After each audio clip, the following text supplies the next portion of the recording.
In the 1200s, an Englishman went overseas for 3 years.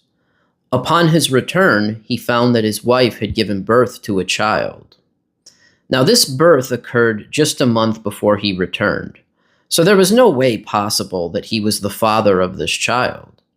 Still, years later, the child sought rights as the man's heir, and it was determined that even though there was no way possible that this man was the child's father, the child was still regarded as his heir, with all the rights attendant thereto.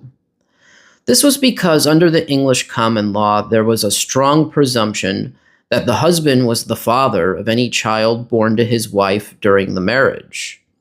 Now, this presumption was relaxed a little bit in succeeding centuries. There was later a rule that came to be known as the Four Seas Rule, which essentially held that if a man was beyond the four seas, meaning outside of the British Isles, and his wife was at home and got pregnant, then he could rebut the presumption that he was the father. But this was still a very strict rule. There was a famous case in 1777 wherein Lord Mansfield articulated what later came to be known as Lord Mansfield's Rule, wherein he said that parents could not, by their declarations, bastardize their children. And the whole point of this was to make sure that children didn't lose out on their heirship rights and that fathers were providing for their children financially. So this rule served some legitimate policy concerns.